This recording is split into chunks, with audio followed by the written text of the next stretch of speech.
Bago tayo mag-umpisa sa ating istorya, i-click mo muna ang subscribe button. Baka isa ka sa maging maswerteng subscribers ngayong araw dahil namimili tayo ng subscriber na seswertihin at mabibigyan ng regalo. At syempre, i-comment mo naman kung taga saan ka at anong oras ka nanonood ngayon. Malay mo, habang nakikinig ka sa kwentong ito, ikaw pala ang susunod na mabibigyan ng magandang balita sa buhay. Sa liblib na baryo ng San Balagtas, kung saan ang umaga ay nagsisimula sa tilaok ng manok at amoy ng bagong dilig na lupa, naninirahan ang mag-asawang matanda na sina Tatang Ildefonso Arguelles at Nanang Maristela Arguelles. Simple lang ang kanilang kubo, gawa sa pinagtatagpi-tagping kahoy, lumang yero at kawayan na matagal nang pinaputi ng araw at ulan. Sa paligid nito ay may maliit na taniman ng talong, sili, sitaw at ilang punong saging na minanapa ni Ildefonso sa kanyang ama. Tuwing 4:00 pa lang ng madaling araw, bago pa man gumising ang karamihan sa baryo, gising na si Tatang Ildefonso. Dahan-dahan siyang babangon mula sa papag upang hindi magising ang asawa.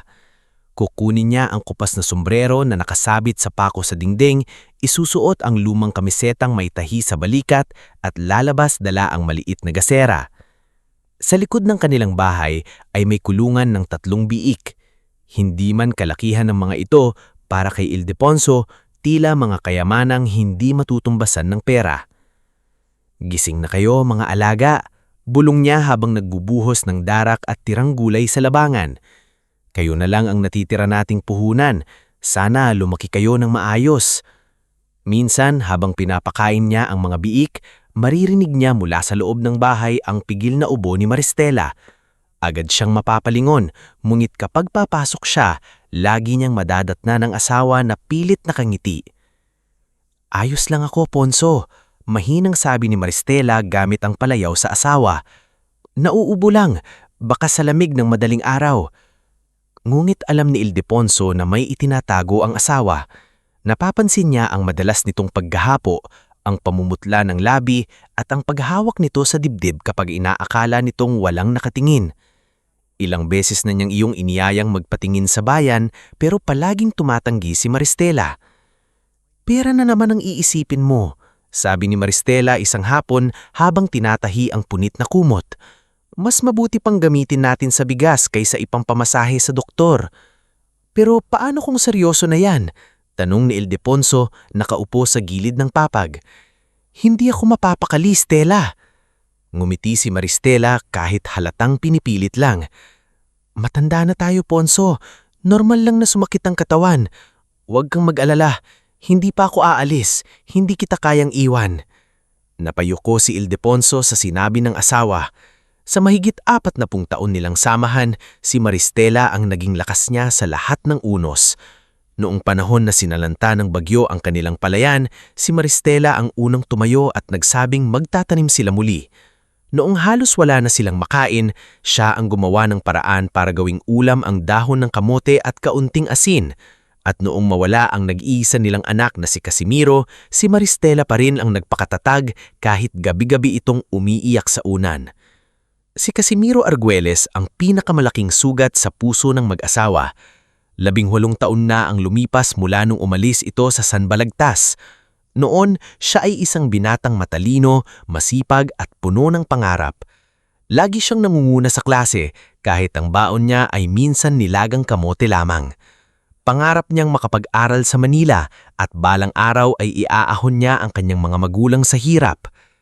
Ngunit nagbago ang lahat nang mapagbintangan siyang nagnakaw ng pera sa tindahan ng mayamang negosyante sa bayan, si Don Emiliano Besperas. Walang matibay na ebidensya laban kay Casimiro, ngunit dahil mahirap lamang siya at anak ng magsasaka, madaling naniwala ang tao. Magnanakaw ang anak ni Ildefonso, bulong-bulong ng ilan noon. Sayang ang talino, nasa dugo na rin pala ang kahirapan, dagdag pa ng iba. Hanggang ngayon, sariwa pa rin sa alaala ni Ildefonso ang gabing umalis si Casimiro. Umuulan noon, bitbit ng anak ang maliit na supot na may 2 damit at lumang notebook. "Tay, Nay," nanginginig ang tinig ni Casimiro noon. "Babalik ako, pangako. Hindi ako magnanakaw. Papatunayan ko sa kanila na mali sila. Anak, huwag kang umalis. Imiyanang nakasila ni Maristela. Kahit ano pa ang sabi nila, dito ka lang sa amin. Pero tumango lang si Casimiro, pinunas ang luha at hinilika ng kamay ng mga magulang. Kailangan kong umalis, Nay. Kapag nanatili ako rito, habang buhay akong tatapakan. Pero babalik ako. Babalik akong malinis ang pangalan. Mula noon, ilang sulat lamang ang dumating sa unang taon. Pagkatapos, wala na. Walang tawag, walang balita, walang kasiguraduhan kung buhay pa ba ang anak nila. Maraming gabi na nakita ni Ildefonso si Maristela na may bintana nakatingin sa daan na parang umaasang may lalaking lalabas ng dilim at tatawag na, "Nay?" Sa baryo, may ilang taong tunay na nagmalasakit sa kanila. Nariyan si Aling Pasing, ang matandang tindera sa kanto na may maliit na sari-sari store. Kahit hirap din sa buhay, madalas nitong palihim na dinadagdagan ang sukli ni Maristela o kaya'y nagbibigay ng kaunting asin at kape. "O Stella, daling man na to," sabi ni Aling Pasing isang umaga habang inaabot ang maliit na supot ng bigas. "Nako, wag na Aling Pasing, may utang pa kami sa'yo." Nahihiyang sagot ni Maristela. "Aba, utang ba ang tawag mo sa pagmamalasakit?" Kunwari galit na sabi ni Aling Pasing, "Kunin mo na bago pa ako mainis." Nariyan din si Kapitan Orestes Malabanan. Mabait naman sana, ngulit laging takot makabangga ng mayayaman sa bayan. Kapag may kailangang pirma o tulong sa gamot, tumutulong siya hanggat kaya. Ngulit kapag Don Emiliano o sino mang makapangyarihan na ang usapan, bigla itong nananahimik. "Atin-atin lang ito, Ponso," sabi minsan ni Kapitan Orestes habang inaablot ang kaunting perang tulong. "Pasensya ka na kung ito lang. Alam mo naman, maraming mata sa munisipyo." "Hindi ako humihingi ng sobra, Kap," sagot ni Ildefonso. "Ang gusto ko lang, kapag oras na kailanganin ng mahirap ang tulong, sana hindi kami tinatalikuran." Napayuko na lang ang kapitan. Mayroon ding batang kapitbahay na si Luningning, 10 taong gulang, ulila sa ama at madalas tumulong kay Maristena. Siya ang nag-iigibyang tubig kapag hirap nang bumuhat ang matanda. Kapalit nito, tinuturuan siya ni Maristela magbasa gamit ang lumang aklat ni Casimiro. "Nay Stella," tanong ni Luningning isang tanghali habang nakaupo sila sa ilalim ng puno ng bayabas, "totoo po bang matalino ang anak nyo?" Napangiti si Maristela. "Sobra. Kapag nagbabasa iyon, parang nalilimutan ng gutom." "Babalik pa po ba siya?" Natigilan si Maristela. Saglit siyang tumingin sa malayo, sa daang maputik na patungo sa bayan. "Babalik siya," mahinang sagot niya. "Naniniwala akong babalik siya." Ngunit habang lumilipas ang mga taon, humihina ang katawan ni Maristela. Isang umaga, habang nasa palayan si Ildefonso, nagwawalis siya sa bakuran nang biglang sumikip ang dibdib niya. Napahawak siya sa poste ng bahay. Umikot ang paligid. Tinawag niya sana si Luningning, ngunit walang lumabas na boses sa kanyang bibig. Dahan-dahan siyang bumagsak sa sahig. Mabuti na lamang at dumaan si Luningning dala ang timba ng tubig. "Nay Stella!" sigaw ng bata nang makita siyang nakahandusay. Nabitiwan nito ang timba at tumakbo papunta sa palayan. "Tatang Ponso! Tatang Ponso! Si Nay Stella po!" Halos madapa-dapa si Ildefonso sa pagtakbo pa uwi. Pagdating niya sa bahay, nadantan niya ang asawa na maputla, malamig ang kamay at halos hindi makapagsalita. "Stella! Stella! Gumising ka!" Nanginginig niyang sabi habang kinakalong ang asawa. "Huwag mo akong takutin! Pakiusap!" Bahagyang imulat ni Maristela ang mga mata.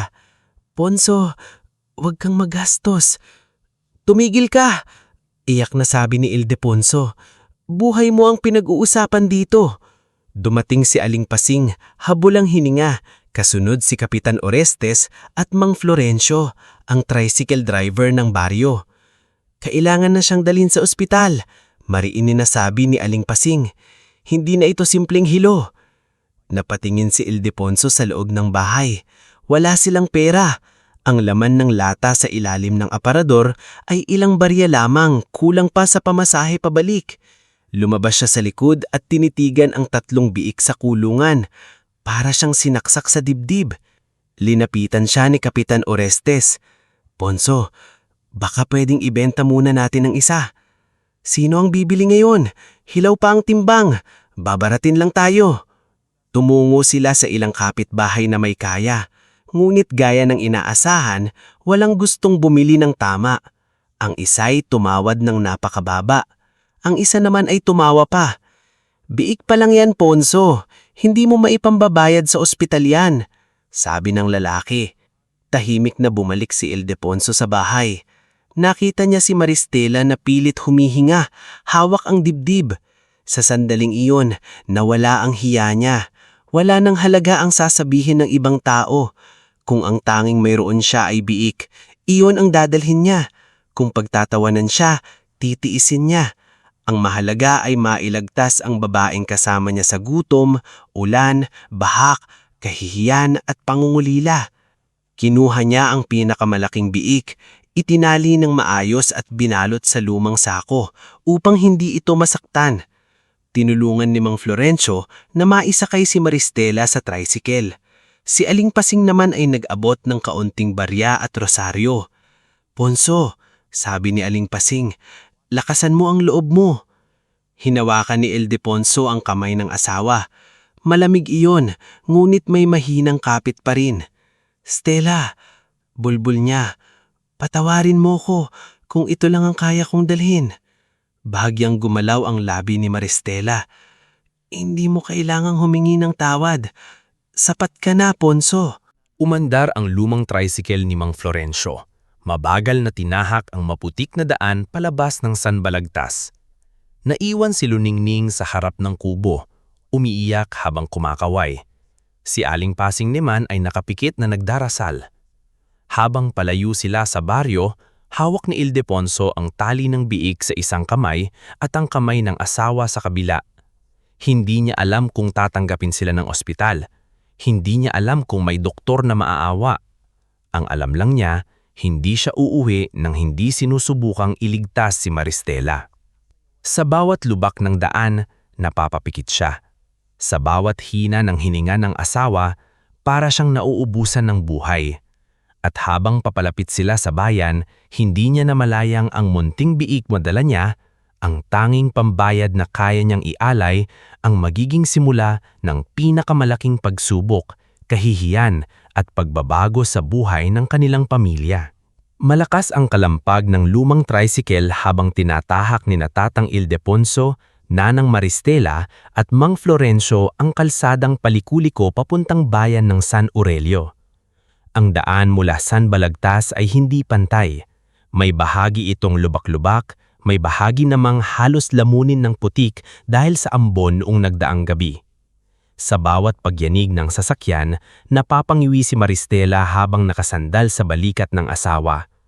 Nakapulupot sa kamay ni Ildefonso ang lumang panyo na paminsan-minsan niyang ipinapahid sa noo ng asawa. "Tiisin mo muna, Stella," bulong niya. Pilit pinatatag ang boses kahit nanginginig ang dibdib. "Malapit na tayo sa ospital. May tutulong sa iyo roon." Hindi agad sumagot si Maristela. Ang hininga niya ay mababaw, parang bawat pagpasok ng hangin sa dibdib niya ay pinaghihirapan. Nang bahagya niyang imulat ang mata, nakita niya ang mukha ng asawa, pawis, maputla, at takot na takot kahit pilit nagtatapang-tapangan. "Ponso," mahilang tawag niya. "Oh," mabilis na tugon ni Ildefonso, yumuko upang marinig siya. "Huwag kang makikipag-away doon. Kahit anong sabihin nila, huwag mong papatulan." Napakurpak si Ildefonso. Alam niyang kilala siya ng asawa.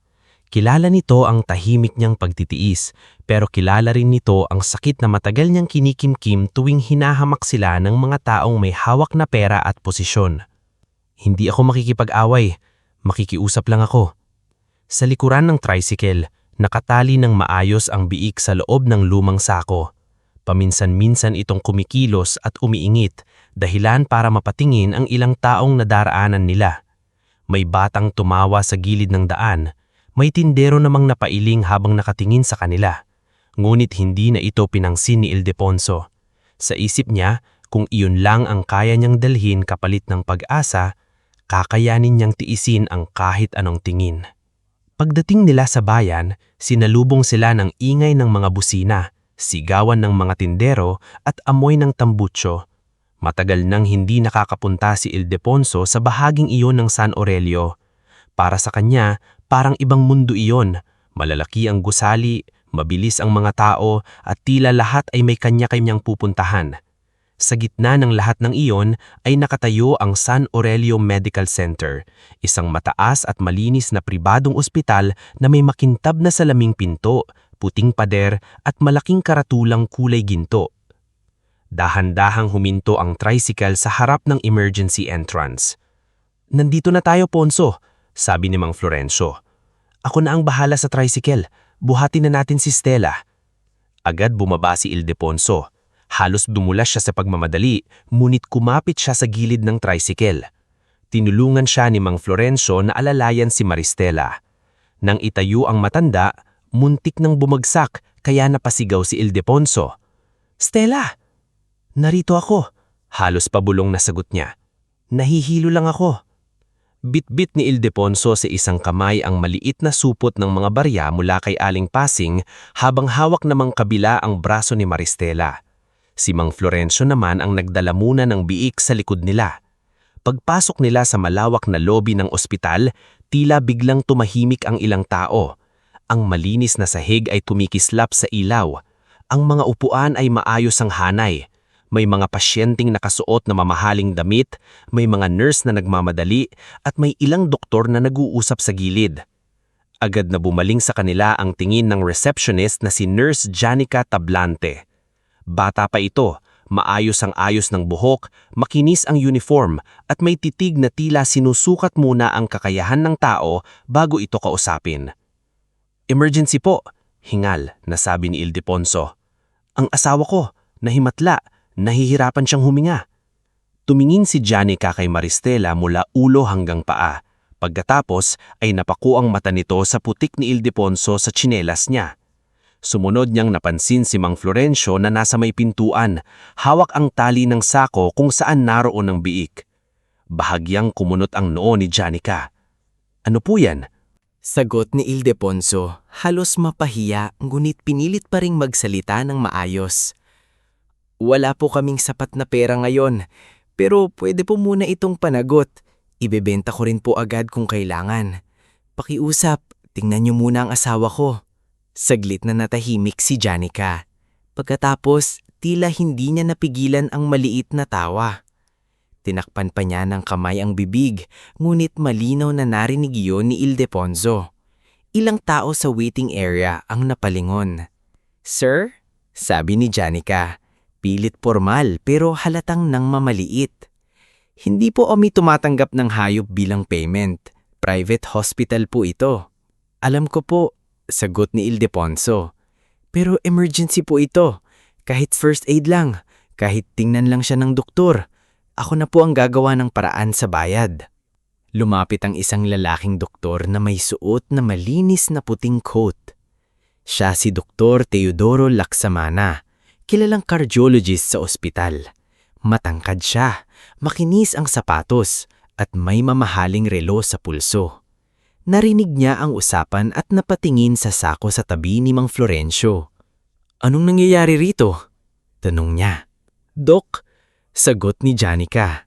"Emergency daw po pero biik ang pambayad."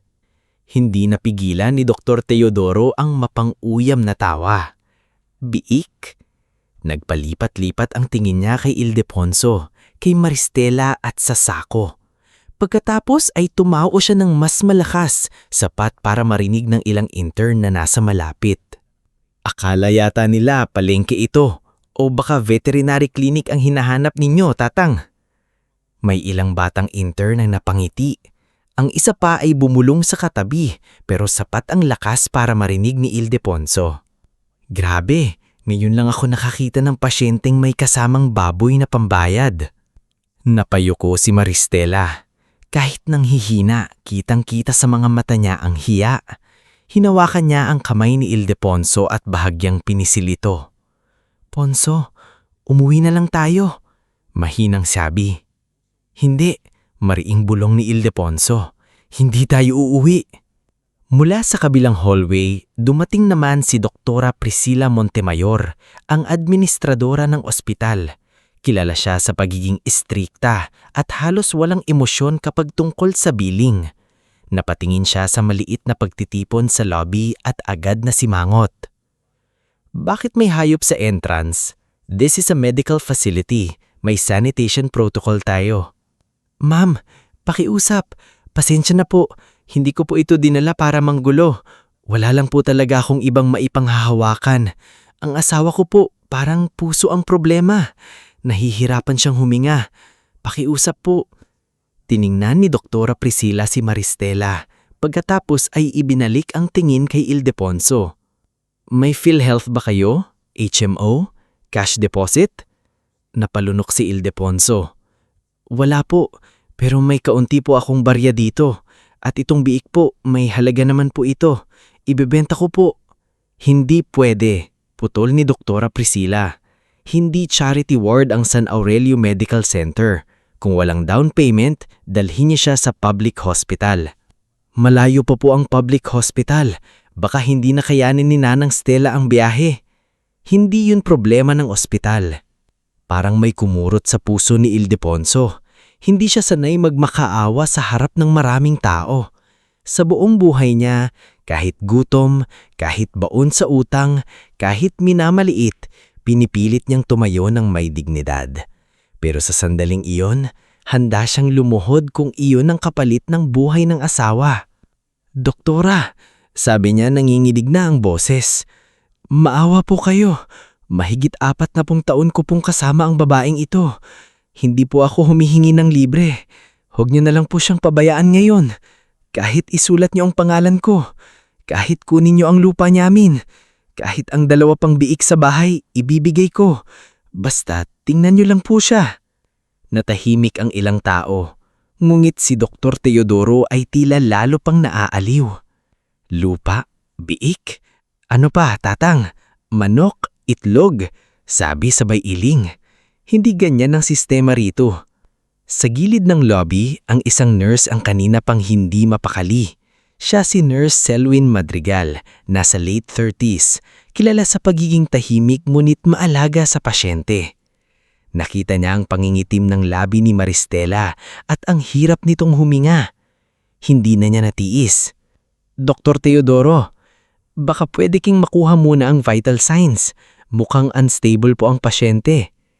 Tiningnan siya ng masama ni Doktora Priscilla. Nurse Selwyn, huwag kang manguna. Alam mo ang protocol. Ma'am, emergency protocol din po na i-assess muna kapag may respiratory distress. Sagot ni Selwyn, pilit kalmado. Napailing si Janica. Selwyn, ikaw na naman. Lumapit naman si Mang Dalmasio, ang matandang janitor ng ospital na may hawak na map. Kanina pa siyang nakatingin sa mag-asawa. Naaalala niya ang sariling ina nang minsang hindi natanggap sa klinika dahil walang pambayad. Nilapitan niya si Maristela at inabot ang isang malinis na upuan. Nanay, dito po muna kayo. Marahan niyang sabi. Dahan-dahan lang. Salamat. Mahinang sagot ni Maristela. Halos hindi na makatingin sa dami ng matang nakatutok sa kanya. Naupo si Maristela ngunit hindi pa rin siya makahinga ng maayos.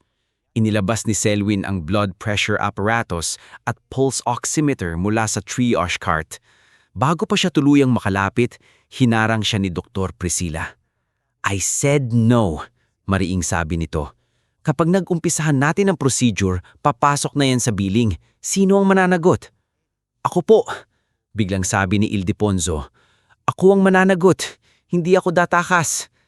Tumawa uli si Dr. Teodoro, mas mahina, ngulit mas masakit pakinggan. Tatang, minsan ang pangako ng mahirap, hangin lang. Napatingala si Ildefonso. Sa unang pagkakataon, nagtagpo ang mata nila ni Dr. Teodoro. Wala siyang sinabi, ngunit kitang-kita sa mukha niya ang sakit. Hindi galit ang nangibabaw, kundi pagkadurog. Parang sa isang iglap, Bumalik sa kanya ang lahat ng panlalait na narinig niya noong napagbintangan si Casimiro. Ang tingin ng mga tao noon, ang bulungan, ang husga. Ngayon, ito na naman, ibang lugar, ibang tao, pero parehong pakilamdam. Hindi kami masamang tao, doktor, mahinang niyang sabi.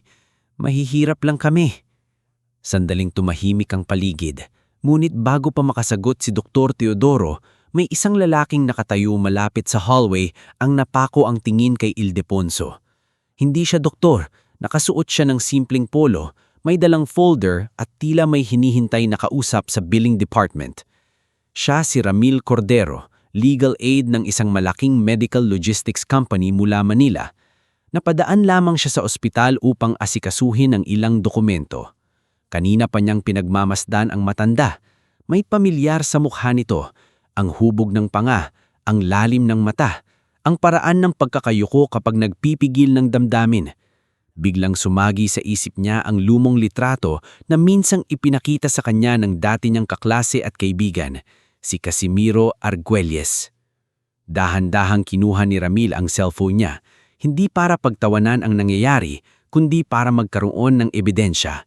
Kinunan niya ng litrato ang isena, si Ildefonso na nakatayo sa harap ng mga doktor, si Maristela na nanghihina sa upuan, ang biik na nasa sako sa tabi ni Mang Florencio at ang mga mukhang puno ng pangmamaliit sa paligid.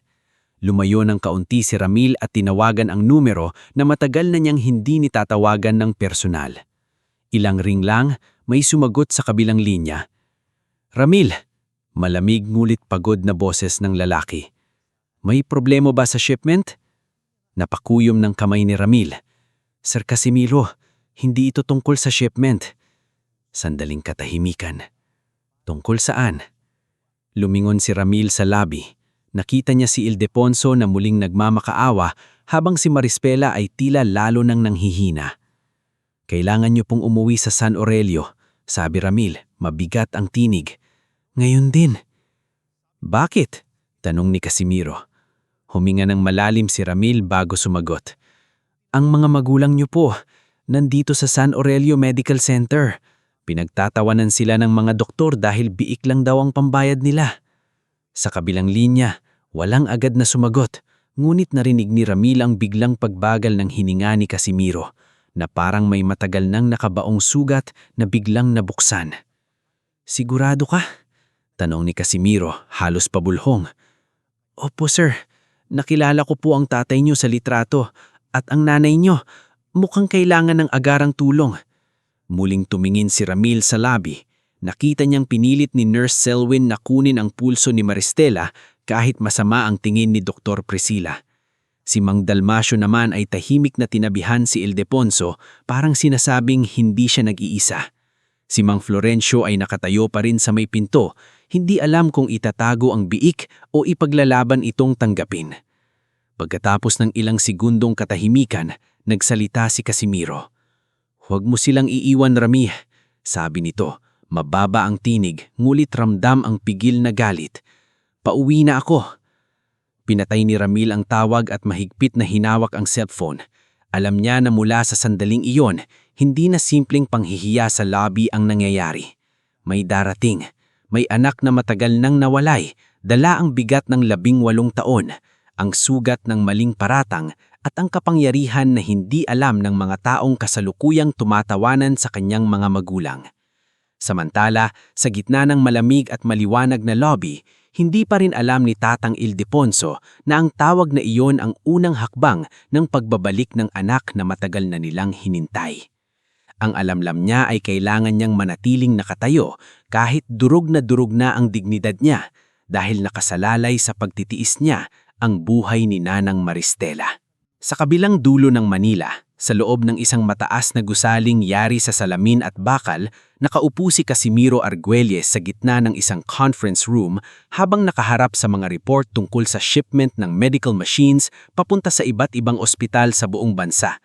Sa harap niya ay mga direktor, accountant at operations manager na naghihintay ng kanyang desisyon tungkol sa isang malaking kontrata.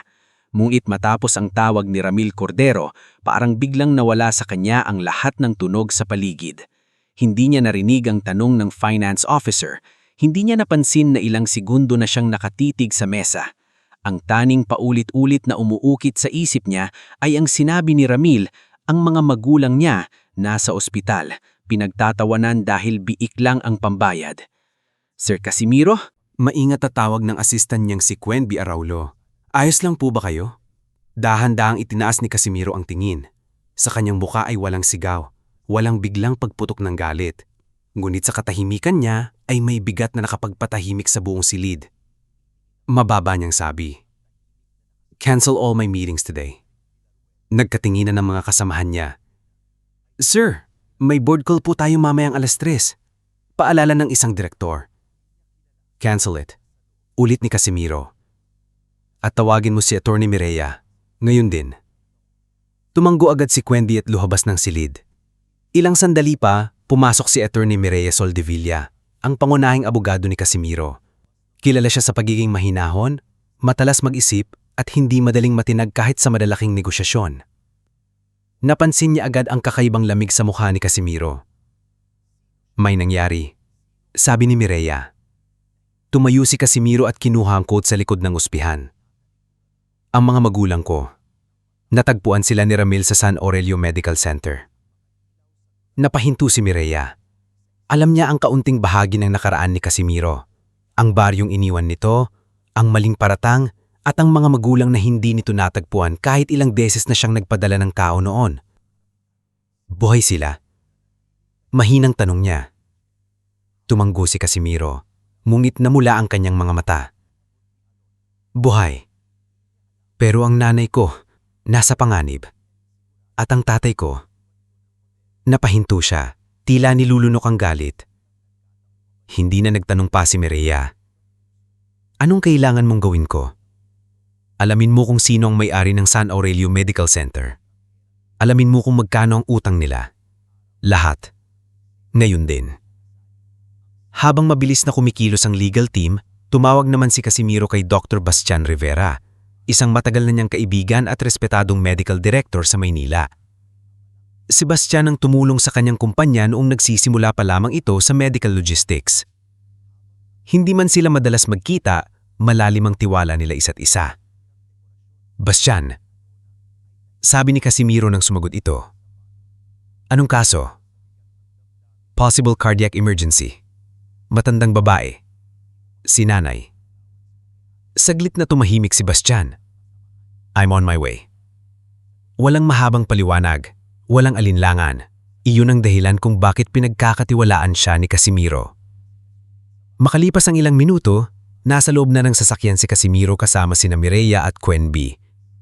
Habang bumiyabiyahe palabas ng Maynila, nakatingin siya sa bintana, ngunit ang nakikita niya ay hindi ang mga gusali at sasakyan.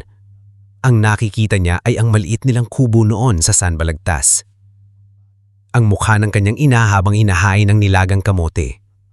Ang kamay ng kanyang ama na laging may sugat dahil sa araro at palayan. At ang gabi ng pag-alis niya kung kailan nangako siyang babalik. "Sir," maingat na sabi ni Quenby mula sa harap.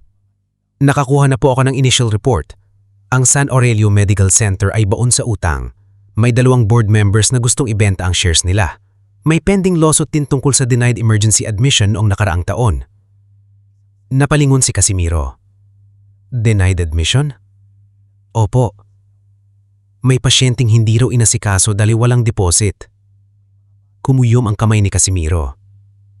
Hindi lang pala sa magulang ko nila ginawa yun. Sumingit si Mireya habang hawak ang tablet.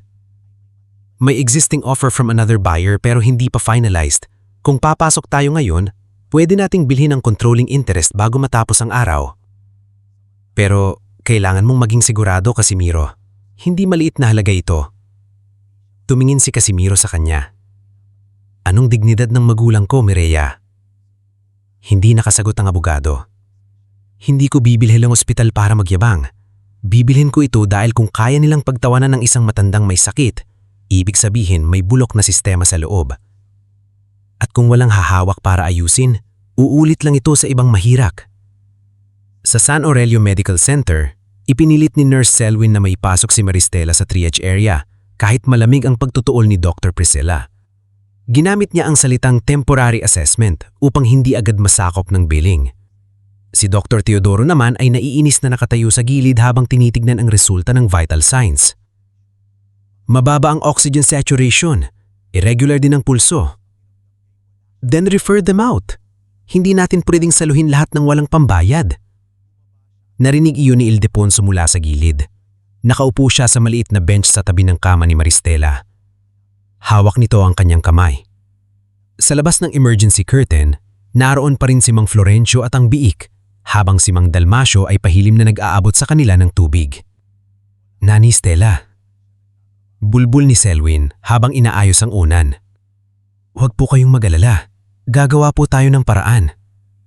Mahinang ngumiti si Maristela. Anak, baka papahamak ka dahil sa amin. Mas mapapahamak ako sa konsensya o kung wala akong gagawin. Sagot ni Selwyn. Sa sulok, tahimik pa ring nakabantay si Ramil. Paminsan-minsan ay nagte-text siya kay Casimiro ng update. Nasa triage na po sila. Conscious pa po si nanay. Ayaw pa rin silang i-admit ng admin. Nandito po sina Dr. Teodoro at Dr. Priscilla. Habang tumatagal, lalo namang umiinit ang ulo ni Dr. Priscilla. Ayaw niyang magmukhang walang kontrol sa sariling ospital. Ipinatawag niya si Janica. Siguraduhin mong walang kukuha ng video rito. Pabulong niyang utos. Ayokong may lumabas na issue sa social media. Opo ma'am, sagot ni Janica, ngunit sa loob-loob niya ay kinakabahan na rin. Hindi niya inakalang lalaki ang simpleng pagtawa niya sa matandang may dalang biik. Kinabukasan ng umaga, bumalik si Ildefonso sa lobby matapos ng halos walang tulog na gabi. Bahagyang bumuti ang lagay ni Maristela dahil sa oxygen at gamot na palihim na inasikaso ni Selwyn sa tulong ni Dr. Bastian na nagbigay ng remote instruction kay Ramil habang nasa biyahe pa. Ngunit hindi pa rin sapat iyon. Kailangan ni Maristela ng mas kumpletong pagsusuri at posibleng procedure sa puso. Hawak ni Ildefonso ang maliit na papel na resibo. Naibenta na ni Aling Pasing ang isa sa mga biik sa kakilatla niya sa kabilang baryo, kahit lugi sa tunay na presyo. Ipinadala niya kay Mang Florencio ang konting perang nakuha upang maipakita si Ildefonso sa billing. Lumapit siya sa counter. Nakayuko, ngunit determinado. Nurse, sabi niya kay Janica. Hindi pa buo pero dagdag po ito. Huwag niyo lang pong itigil ang gamot ng asawa ko. Tinignan ni Janica ang perang lukot-lukot at barya sa maliit na sobre. Hindi na siya tumawa tulad kahapon, ngunit bakas pa rin ang pagmamataas sa mukha niya. Tatang, hindi pa rin ito aabot sa deposit. Alam ko, pero nagsisimula na ako. Hindi po ako tatakbo. Bago pa makasagot si Janica, nagkaroon ng kakaibang kilos sa lobby. Sunod-sunod dumating ang ilang sasakyang itim. May mga lalaking nakaayos, may dalang folders, at may ilang taong halatang kabilang sa corporate board ng ospital. Nagmamadaling bumaba si Dr. Priscilla mula sa elevator, halatang nagulat sa biglaang pagpupulong. Ano itong emergency board meeting? Tanong niya sa isang staff. Ma'am, pinatawag daw po ng majority shareholders, sagot nito. Napalingon si Ildefonso, hindi naiintindihan ang nangyayari. Akala niya ay baka may malaking bisita lamang sa ospital, kaya tahimik siyang umatras, hawak pa rin ang sobre ng pera. Sa isip niya, baka lalo siyang mapagalitan kung makakasagabal siya. Sa conference room sa ikalamang palakpag, nakaupo ang mga board members ng San Aurelio Medical Center. Ilan sa kanila ay halatang puyat, ilan ay kinakabahan. Sa dulo ng mesa nakaupo si Dr. Priscilla, pilit na pinananatili ang otoridad. Si Dr. Teodoro ay naroon din, bahagyang hindi siya board member dahil isa siya sa pinakamalaking pangalan ng ospital. Hindi ko maintindihan kung bakit kailangang madaliin ang usapang ito, sabi ni Dr. Priscilla. May existing buyer na tayo. Bumukas ang pinto. Pumasok si Attorney Mireya Soldevilla, kasunod si Quenby, ilang legal staff at si Casimiro Arguelles. Simple lamang ang suot niyang barong. Walang sobrang alahas maliban sa relo, ngulit iba ang tindig niya. Tahimik, matagas, at halatang sanay sa mga silid kung saan malalaking desisyon ang ginagawa. Good morning. sabi ni Mireya. Ako si Attorney Mireya Soldevilla, legal counsel ni Mr. Casimiro Arguelles. Napatingin si Dr. Teodoro kay Casimiro ngunit hindi niya ito nakilala. Nagpatuloy si Mireya. As of 7:45 this morning, Mr. Arguelles has acquired controlling interest in San Aurelio Medical Center through direct purchase of shares and settlement of outstanding secured debts. The documents have been signed, verified, and acknowledged by the principal shareholders. Parang binuhusan ng malamig na tubig ang buong silid. Ano? Halos mapasigaw si Dr. Priscilla. Imposible. Hindi pwedeng... Pwede. Kalmadong putol ni Mireya. At nangyari na. Si Casimiro ay hindi agad sumalita. Tumingin lamang siya sa bawat mukha sa silid. Nang napako ang mata niya kay Dr. Teodoro, may bigat ang katahimikan. Nasaan ang pasyenteng Maristela Arguelles? Nanigas si Dr. Teodoro. Napalunok si Dr. Priscilla. Kilala niyo ang pasyente? Hindi sumagot si Casimiro. Tumalikod siya at lumabas ng conference room. Sumunod sa kanya sina Mireya, Quenby at ilang board members. Halos takbuhin ni Dr. Priscilla ang likod nila habang si Dr. Teodoro ay natigilan muna bago sumunod. Pagdating nila sa lobby, naroon si Ildefonso. Hawak pa rin ang sobre ng konting pera. Tila naliligaw sa dami lang taong biglang bumaba mula sa itaas. Nakita niya ang lalaking papalapit sa kanya. Sa unang tingin, hindi niya agad nakilala. Mas matanda na ito, mas matikas, mas mabigat ang aura. Ngunit ang mga mata, iyon ang parehong matang laging nakatutok sa ulam libro ng bata pa ito. Huminto si Casimiro sa harap ni Ildefonso. Nanginginig ang labi ng matanda. Kasi, Hindi na napigilan ni Casimiro ang sarili. Lumuhod siya sa makintab na sahig ng lobby at hinawakan ng kamay ng ama. Tay, basag ang boses niyang sabi. Patawarin niyo ako. Ngayon lang ako nakabalik. Nalaglag ang sobre mula sa kamay ni Ildefonso. Ang mga baryang laman nito ay kumalat sa sahig, ngunit wala na siyang pakialam. Dahan-dahan niyang hinawakan ng mukha ng anak. Parang tinitiyak kung totoo ba ito o panaginip lang. Anak, bulong niya. Buhay ka o putay? Sagot ni Casimiro habang nangingilid ang luha. At hindi ko na kayo iiwan. Mula sa kama sa triage area, nakita ni Maristela ang anak. Kahit mahina, pinilit niyang iangat ang kamay. Mabilis na tumayo si Casimiro at lumapit sa kanya. Nay, sabi niya, halos hindi makahinga sa bigat ng emosyon. Umiyak si Maristela habang hinahaplos ang pisngi ng anak. Sabi ko na babalik ka. Napayoko si Casimiro at hinalikan ng kamay ng ina. Babalik po ako ng mas maaga sana, Nay. Marami po akong ipapaliwanag. Pero ngayon, paghagalingin muna namin kayo. Tumayo siya at humarap sa mga staff. Ang mga taong kahapon ay tumatawa. Ngayon ay halos hindi makatingin diretso. Ilipat si nanay sa private cardiac unit, utos ni Casimiro. Complete diagnostics, full cardiac workup. Walang billing discussion hanggang hindi stable ang pasyente. Agad gumalaw si Nurse Selwyn. Opo sir, tumingin si Casimiro kay Selwyn. Ikaw ang nurse na tumulong sa kanya? Bahagyang nagulat sa Selwyn. Ginawa ko lang po ang dapat. Hindi. Ginawa mo ang hindi nagawa ng iba. Pagkatapos, humarap siya kay Dr. Teodoro at Dr. Priscilla. Hindi ko kayo sisigawan dito. Hindi ko rin kayo ipapahiya sa harap ng pasyente gaya ng ginawa ninyo sa magulang ko. Pero mamaya sa conference room, panonoorin natin ang CCTV. At doon, magsisimula ang pagbabago sa ospital na ito. Walang nakapagsalita. Habang inililipat si Maristela sa mas maayos na silid, si Ildefonso ay nananatiling nakatayo sa lobby. Hawak ang kamay ng anak. Sa tabi nila, tahimik na pinulot ni Mang Dalmasio ang mga baryang nalaglag sa sahig at ibinalik sa sobre. Ngunit bago niya ito maiabot, marahang tinulak iyon pabalik kay Casimiro. Tay, sabi niya, itago niyo po yan, pero pambayad dito sa nanay mo. Sagot ni Ildefonso. Umiling si Casimiro. Bayad na po ang ospital. Hindi agad naintindihan ni Ildefonso. Anong ibig mong sabihin?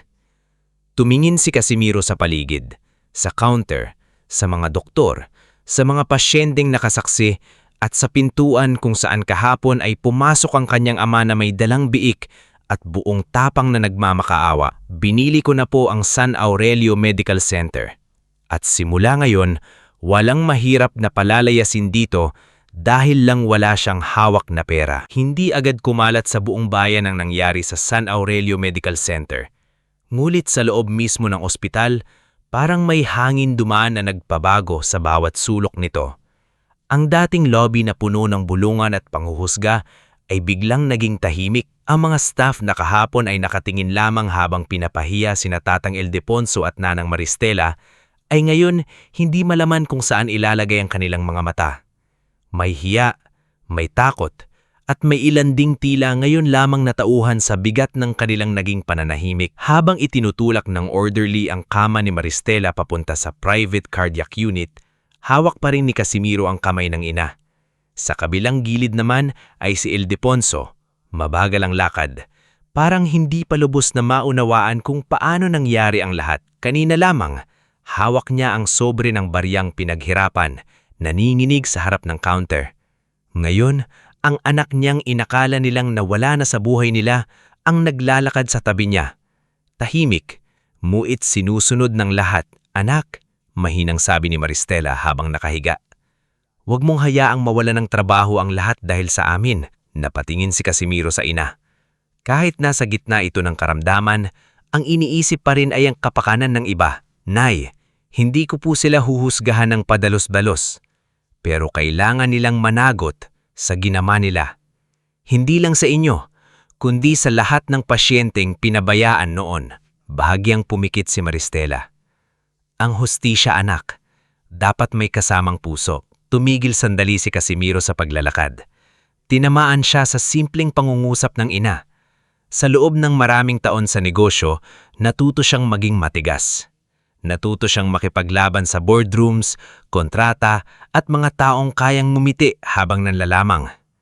Ngunit ngayon na nasa tabi niya ang ina, naalala niyang ang tunay na tagumpay ay hindi lang nasusukat sa kung gaano karami ang kaya mong bilhin, kundi sa kung gaano karaming tao ang kaya mong ituwid nang hindi nawawala ang pagkatao mo. Pagdating sa private cardiac unit, sinalubong sila ni Dr. Bastian Rivera, na kararating lamang mula Maynila. Halatang pagod sa biyahe, ngulit diretso agad siya kay Maristela. Sinuri niya ang chart, nakipag-usap kay Nurse Selwyn at maingat na kinausap ang mag-asawa. "Nanay Maristela," mahinang sabi niyang, "ako si Dr. Bastian Rivera. Gagawin po natin ang lahat para malaman ang eksaktong lagay ng puso ninyo. Kailangan natin ng tests, ECG, echocardiogram, blood work at iba pang pagsusuri. Hindi ko kayo bibigyan ng pangakong hindi ko kayang panindigan, pero sasabihin ko po ito. Hindi namin kayo pababayaan." Umiyak si Maristela, hindi dahil sa takot, kundi dahil sa unang pagkakataon mula nang pumasok sila sa ospital, may doktor na tumingin sa kanya bilang tao at hindi bilang bayarin. "Salamat, doktor," bulong niya. "Hindi ako sanay sa ganitong pagtrato." Sumikipang panga ni Casimiro nang marinig iyon. Ngunit bago pa siya magsalita, bahagyang hinawakan ni Ildefonso ang kanyang braso. "Anak," sabi ng matanda, "ang importante, nandito na tayo. Huwag mong hayaang kainin ka ng galit." Napatingin si Casimiro sa ama. Gusto niyang sabihin na hindi ganun kadali. Gusto niyang sabihin na 18 taon niyang pinasa ng galit. Sa baryong humiska sa kanya, sa taong nagpabintang, sa kahirapang nagtaboy sa kanya palayo, at ngayon, sa ospital na nagpahiya sa kanyang mga magulang. Pero wala siyang sinabi. Tumanggo lamang siya. Makalipas ang 2 oras, ipinatawag ni Casimiro ang mga pangunahing doktor, nurses, admin staff at board members sa conference room. Nandoon si Dr. Teodoro Laksamana, maputla ngulit pilit nakatindig ng tuwid. Nandoon si Dr. Priscilla Montemayor, hawak ang folder na parang panangga. Nandoon din si Nurse Janica Tablante, hindi na kasing taas ng noo tulad kahapon. Sa likod, tahimik na nakaupo si Nurse Selwyn at si Mang Dalmasio na nagulat pang pinapasok din siya sa pagpupulong. Sa unaan ng silid, tumayo si Casimiro. Katabi niya si Attorney Mireya Soldevilla at si Dr. Bastian. Sa malaking screen, nakahanda ang kopya ng CCTV mula sa lobby.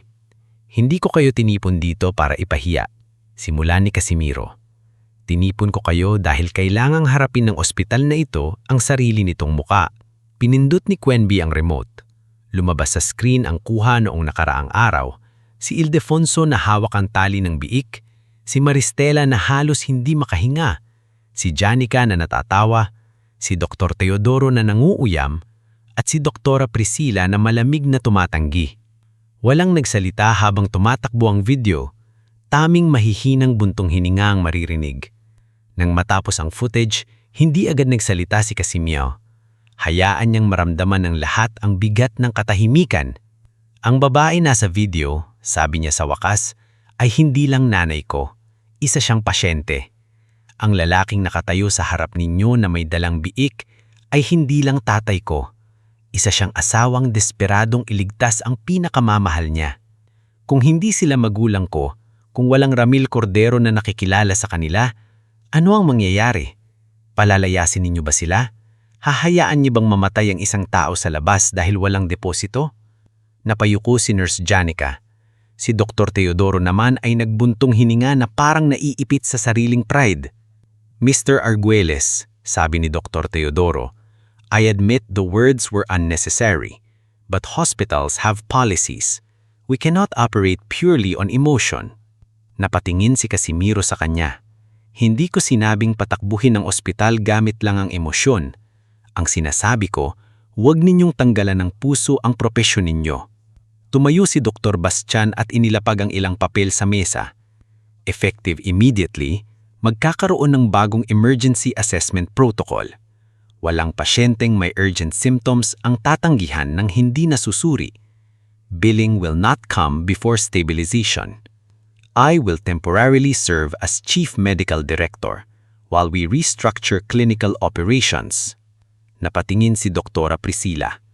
You can't just remove me from administrative decisions. Si Attorney Mireya ang sumagot. We can. Based on the acquisition terms and the preliminary review of denied admission complaints, you are hereby placed under administrative investigation. You will surrender access to billing approvals and patient admission override controls pending audit. Nanginig ang labi ni Dr. Priscilla. This is personal. Hindi, sagot ni Casimiro. Kung personal lang ito, baka kahapon pa kita pinaalis. Pero hindi ako narito para gumanti lang. Narito ako para ayusin ang sistema na pinakinabangan mo habang maraming tao ang natatakot magkasakit dahil walang pera. Sunod naman niyang tinawag si Nurse Selwyn. Nagulat ito nang banggitin ang pangalan niya. Nurse Selwyn Madrigal, sabi ni Dr. Bastian. Kailangan namin ng taong may lakas ng loob na piliin ang tama kahit mahirap. Nalaki ang mata ni Selwyn. Ako po? Oo, sagot ni Casimiro. Dahil noong lahat ay naghahanap ng dahilan para hindi tumulong, ikaw ang naghanap ng paraan. Hindi napigilan ni Selwyn ang maluha. Si Mang Dalmasio naman ay tahimik na nangiti sa likod. Pagkatapos ng pagpupulong, dumiretso si Casimiro sa silid ni Maristela. Nadatanan niya si Ildefonso na nakaupo sa tabi ng kama, hawak ang lumang sombrero sa kanlunan. Tahimik ang ama, ngunit kita sa mga mata ang maraming tanong. Tay, mahinang sabi ni Casimiro, pwede po ba tayong mag-usap? Tumango si Ildefonso. Lumabas sila sa maliit na veranda ng cardiac unit. Mula roon, tanaw ang bayan ng San Aurelio, ang mga bubong, kalsada at malayong kabundukan patungo sa San Balagtas. Matagal silang hindi nagsalita. Sa wakas, si Ildefonso ang unang bumasag sa katahimikan. Akala namin patay ka na. Napapikit si Casimiro. Maraming gabi, pagpapatuloy ng matanda. Nakaupo ang namay mo sa bintana. Kapag may naririnig siyang yabag sa daan, akala niya ikaw na. Hindi ako umiiyak sa harap niya, pero kapag tulog na siya, doon ako bumibigay. Tay, halos pabulong na sabi ni Casimiro. Bakit hindi ka sumulat? Tanong ni Ildefonso. Hindi galit ang boses niya, pero mas masakit ang lungkot kaysa sigaw. Bakit hindi ka nagpadala kahit isang balita? Mabilis na kinuha ni Casimiro ang leather folder na dala ni Quenby kanina. Binuksan niya iyon at inilabas ang ilang lumang photocopy ng money transfer records, mga sulat na bumalik sa sender at mga dokumentong matagal niyang itinago. "Nagsusulat po ako, Tay," sabi niya. Nanginginig ang kamay habang inaabot ang papel. "Nung unang taon, halos buwan-buwan. Nagpadala rin ako ng pera kapag may kinikita ako sa bodega. Pero bumabalik ang padala. Minsan nakalagay, unknown recipient. Minsan naman, refused." Kinuha ni Ildefonso ang mga papel. Nanlabo ang mata niya habang binabasa ang pangalan nila ni Maristela. Tama ang address, tama ang baryo, ngunit hindi kailanman nakarating sa kanila. "Paano nangyari ito?" tanong ng matanda. "Hindi ko pa alam ang buong detalye, pero may hinala si Ramil at si Attorney Mireya. Maaring may humarang. Maaring may taong ayaw akong makabalik o makipag-ugnayan sa inyo." Unti-unting nanigas ang mukha ni Ildefonso. Isang pangalan ang pumasok sa isip niya, ngunit ayaw niya munang sabihin. Si Don Emiliano. Mahinang sambit. Hindi sumagot agad si Casimiro, ngunit sapat na ang kabahimikan para maintindihan ng ama na ganun din ang kanilang iniisip. Sa mga sumunod na araw, nanatili si Maristela sa ospital para sa masusing gamutan. Lumabas sa resulta na may seryoso siyang kondisyon sa puso na matagal nang napabayaan, ngunit may pag-asa kung maaagapan at susundin ang gamutan. Sa bawat pagsusuri, naroon si Casimiro. Sa bawat gamot, tinatanong ni Ildefonso kung para saan iyon. At sa bawat gabi, unti-unting natututong maging pamilya muli ang tatlo. Hindi madali ang pagbabalik ng loob. May mga sandaling tahimik lamang si Ildefonso, parang may gustong itanong ngunit pinipigilan. May mga sandaling si Casimiro naman ay lumalabas ng silid upang itago ang luha. Si Maristela ang nagsilbing tulay sa kanilang dalawa. "Ponso," sabi niya isang gabi, "huwag mong parusahan ang anak natin sa mga taon na ninakaw sa atin ng ibang tao." Napayuko si Ildefonso. "Hindi ko siya pinaparusahan. Natatakot lang ako na panaginip lang ito." Hinawakan ni Casimiro ang kamay ng ama. "Hindi po ako mawawala ulit, Tay. Kahit magalit kayo, kahit pagalitan niyo ako araw-araw, mananatili po ako." Mahinang natawa si Maristela kahit may oxygen pa sa ilong. "Ayan, Ponso, may bago ka nang uutusang magpakain ng biik."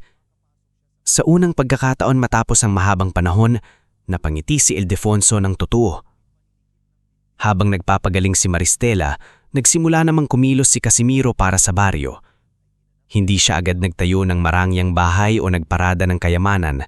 Sa halip, pinapunta niya si Quenby sa San Balagtas para alamin ang pangangailangan ng mga tao. Binigyan ng maayos na kabuhayan si Mang Florencio bilang opisyal na transport coordinator para sa mga pasyenteng walang masasakyan papuntang ospital. Si Aling Pasing naman ay pinadala niya ng puhunan para mapalawak ang maliit niyang tindahan, kapalit ng simpleng pangako na patuloy niyang tutulungan ang nangangailangan kahit paunti-unti. Si Luningning, ang batang kapitbahay, ay dinala ni Ildefonso sa ospital isang hapon. Nahihiya pa itong pumasok sa malinis na palsilyo, suot ang lumlong tsinelas at hawak ang maliit na supot ng bayabas para kay Maristela. "Nay Stella," sabi ang bata, "dala ko po paborito niyo." Napangiti si Maristela. "Halika hito, Ningning." Tinignan ni Casimiro ang bata. "Ikaw ang tumulong kay nanay nung hinamatay siya?" Tumanggo ang bata, nakakabahan. "Mula ngayon, ako na ang bahala sa pag-aaral mo, pero kailangan mong mangako na pagbubutihin mo." Nanlaki ang mata ng bata. "Totoo po?" "Totoo," sabi ni Casimiro. Napahikbi ang bata at yumakap kay Maristela.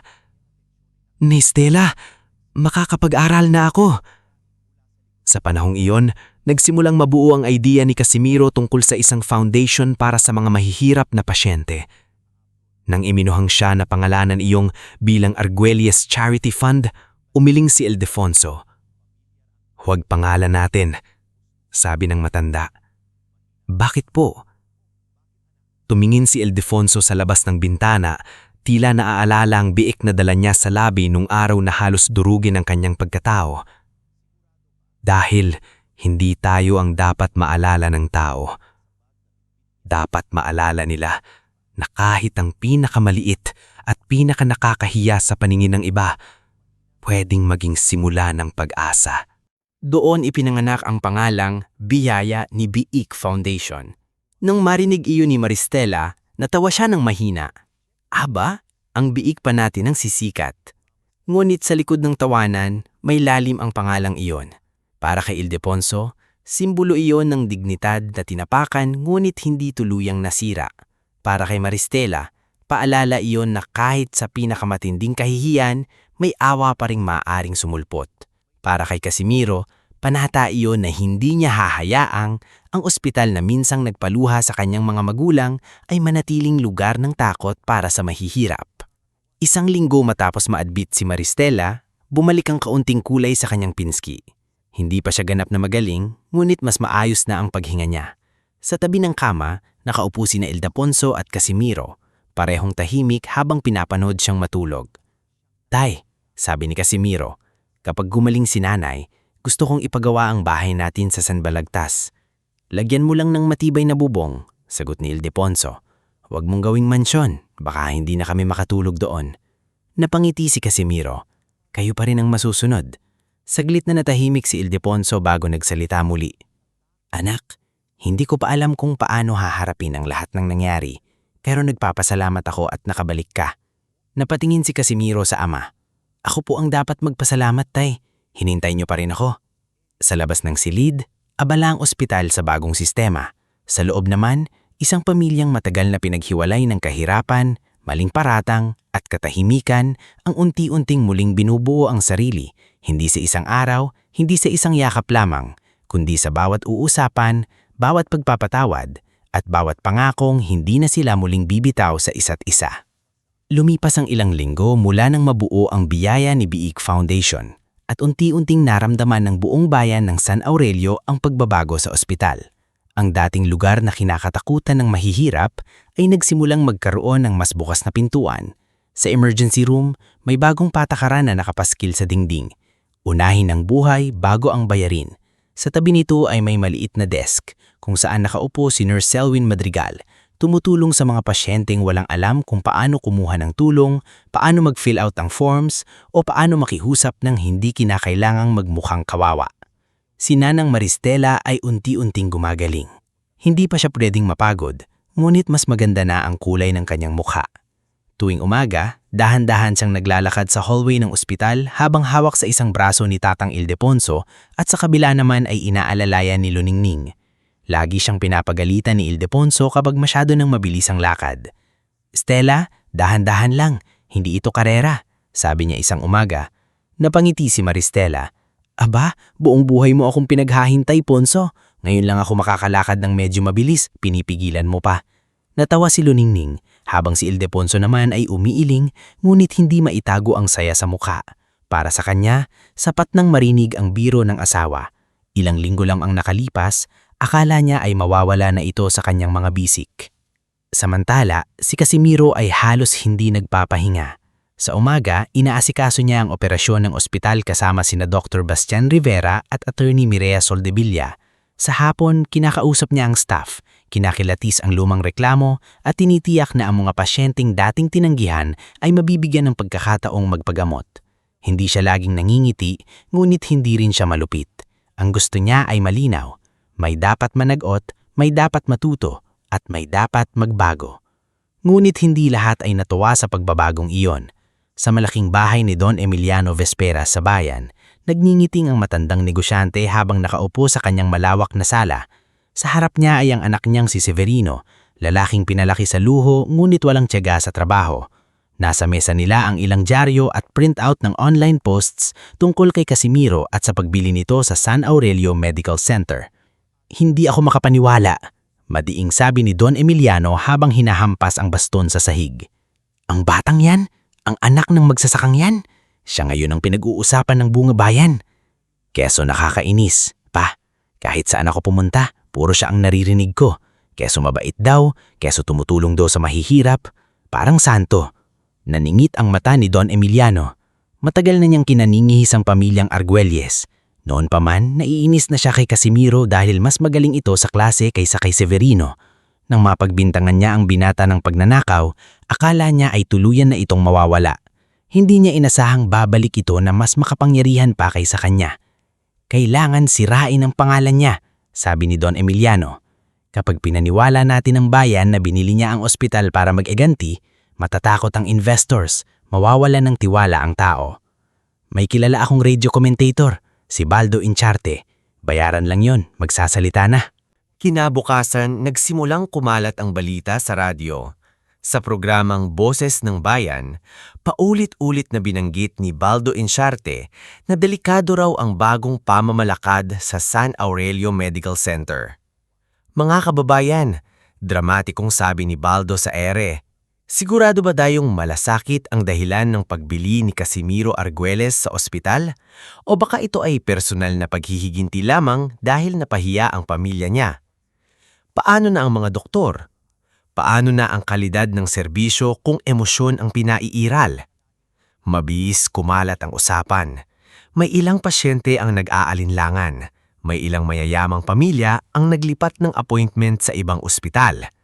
May dalawa ring investor ang tumawag kay Casimiro upang magtanong kung totoo bang ginagawang personal na laruan ang San Aurelio Medical Center. Nang marinig ni Ildefonso ang balita, nakaupo siya sa gilid ng kama ni Maristela.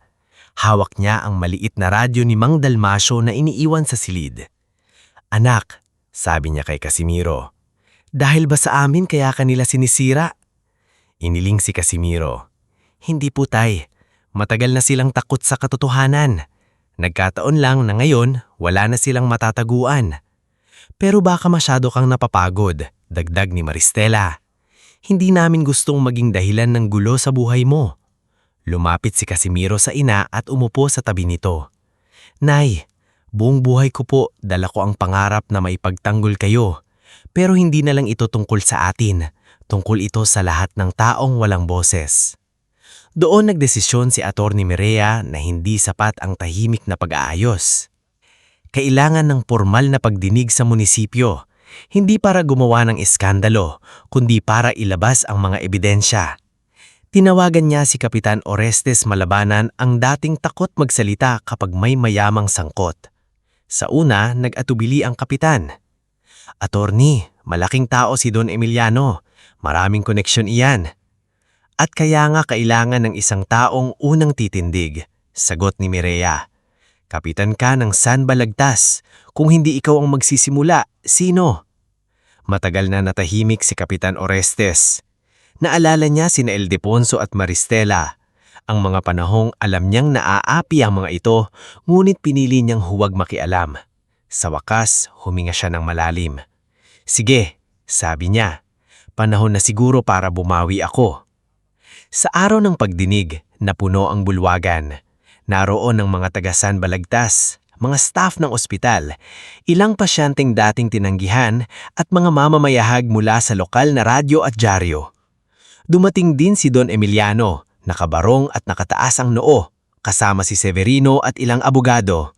Sa kabilang hanay naman ay sina Casimiro, Ildefonso, Maristela na naka-wheelchair, Atty. Mireya, Dr. Bastian, Nurse Selwyn, Mang Dalmasio, Ramil Cordero, Aling Pasing, Luningning at Mang Florencio.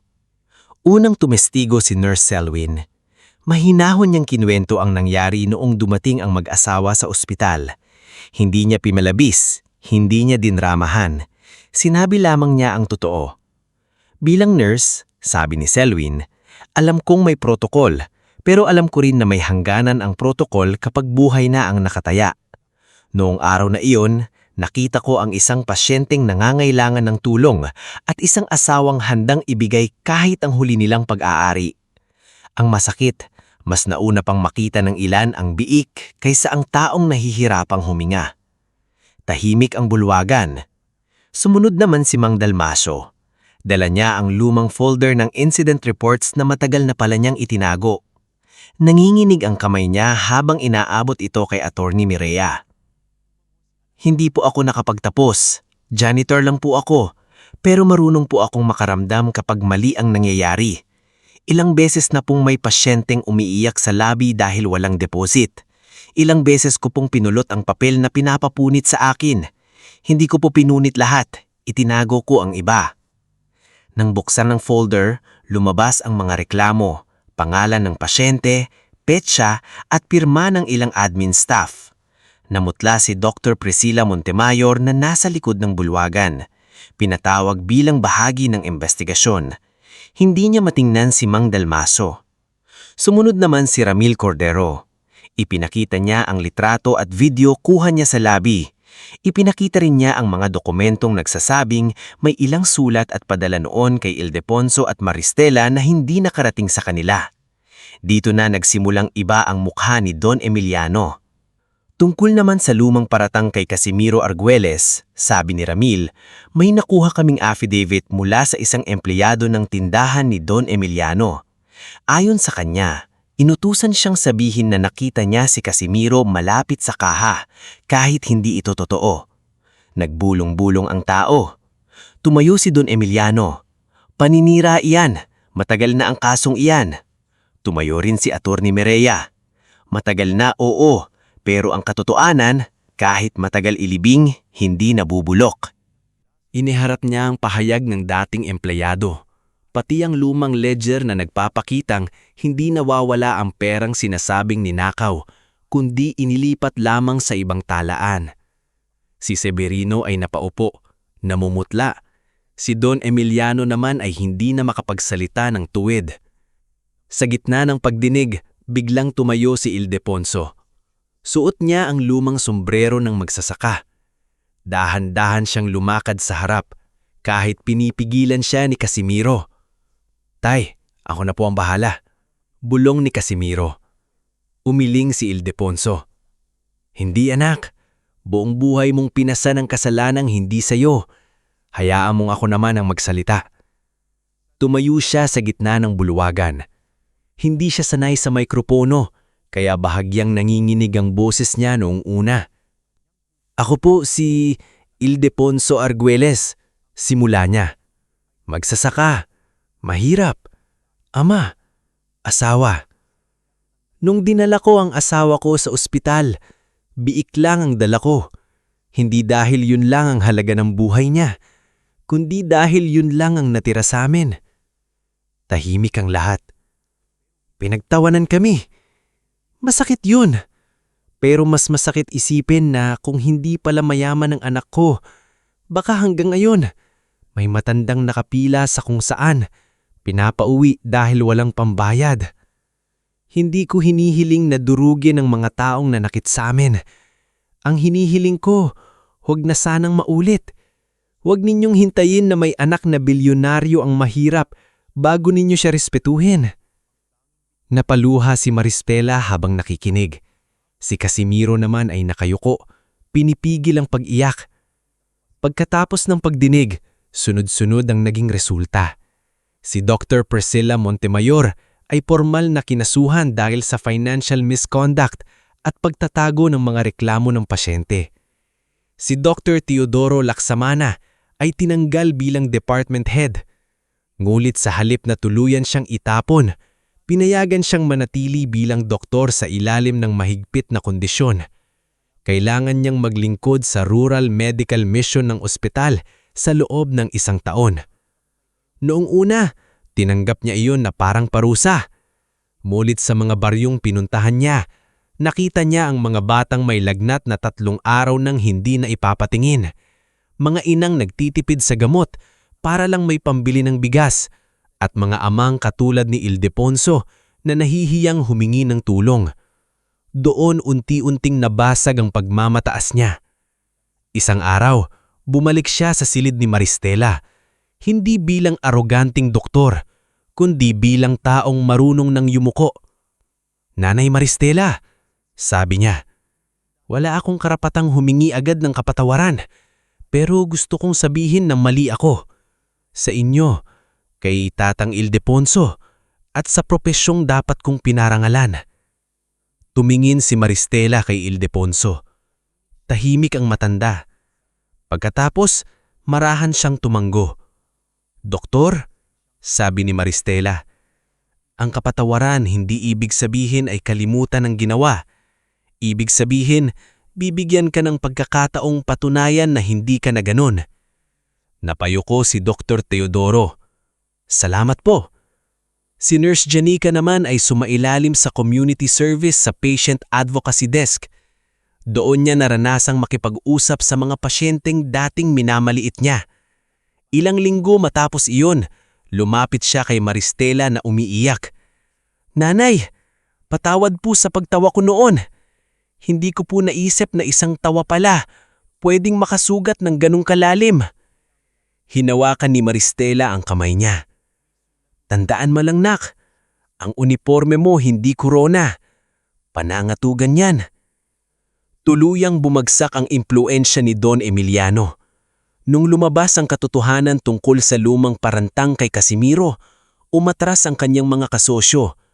Nawala ang tiwala ng marami at napilitan siyang ibenta ang ilang ari-arian upang harapin ang mga kasong isinapa sa kanya.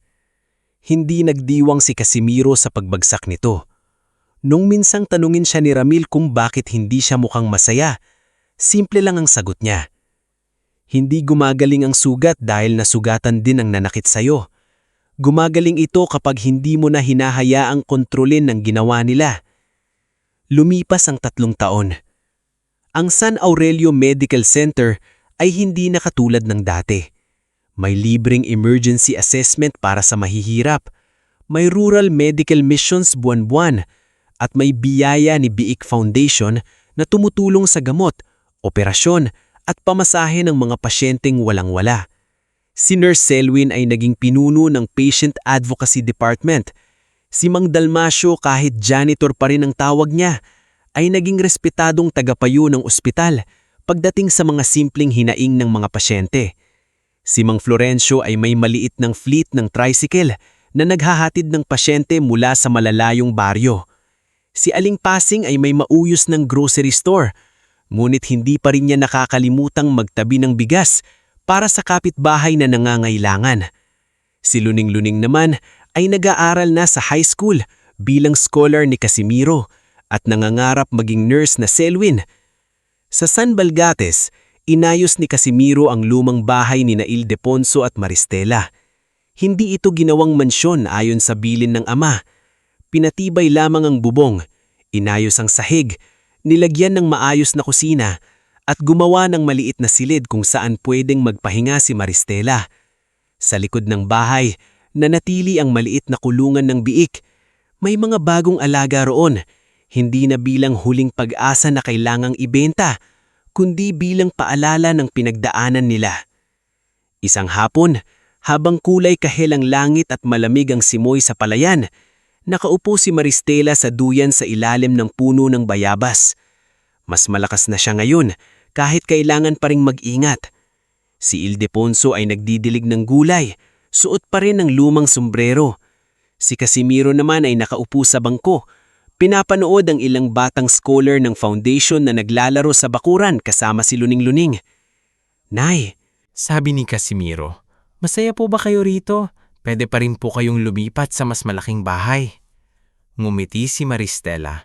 Anak, malaki na ang bahay na ito para sa akin. Nandito ang asawa ko. Nandito ka. Ano pa ba ang hahanapin ko? Lumapit si Ildefonso. Hawak ang tabo. At nandito ang mga biik. Huwag mong kakalimutan. Natawa silang tatlo. Maya-maya, dumating si Nurse Selwyn sakay ng tricycle ni Mang Florencio, dala ang ilang dokumento mula sa foundation. Kasunod niya si Dr. Teodoro galing sa medical mission, pawis at halatang pagod, ngunit may ibang gaan sa mukha.